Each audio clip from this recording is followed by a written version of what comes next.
Okay, so we've talked a lot about how to find resultant vector, magnitude, and direction. And 8-5 really puts it all together here by applying that with two different kinds of vectors. So let's just focus on these two cases one at a time. Let's first focus on what we need to do when the vectors are perpendicular to each other. So we outlined in class the three-step process on how to find resultants when you're dealing with perpendicular vectors. Step 1, sketch that resultant using tip to tail. Step 2, find the magnitude using Pythagorean theorem. And step 3, find the direction using inverse tangents. Let's do those one by one with the example. Okay, so first step with this problem here to find the resultant, let's sketch it using tip to tail method with one of the two vectors. Now that we've transferred over the 45 Newton force over here, now with tip to tail going with the 15 and then the 45, our resultant vector go just like that.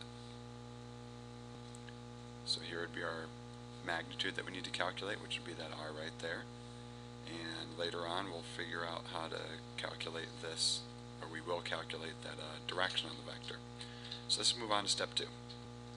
So now we'll find the resultant, find the magnitude of the resultant using Pythagorean theorem. So now with the 15 and the 45. So 15 squared plus 45 squared will give us r squared.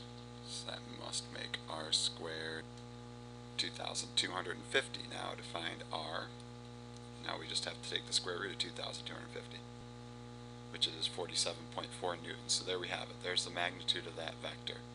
Now let's move on to step 3, which is finding the direction of the vector. So now we're going to find the direction of the vector using inverse tangent.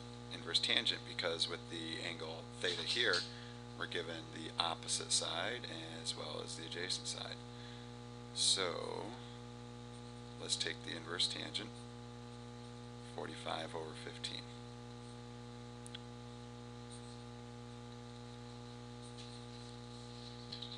And there we go, 71.6 degrees. Okay, so nice, short, and sweet. Get your resultant vector, Pythagorean theorem to find the magnitude, and then inverse tangent to find the direction. Here's a quick fire look at the exact same problem, just with different numbers involved. First, sketch a resultant tip to tail. Step 2, Pythagorean theorem.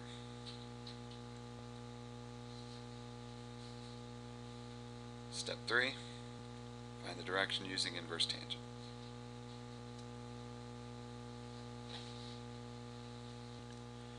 Now you're really only going to get one kind of curveball with this type of work. It looks like the next example. Good news is this first step's still the same. Let's sketch the resultant tip to tail. Now we can still use Pythagorean theorem to find the magnitude of the vector.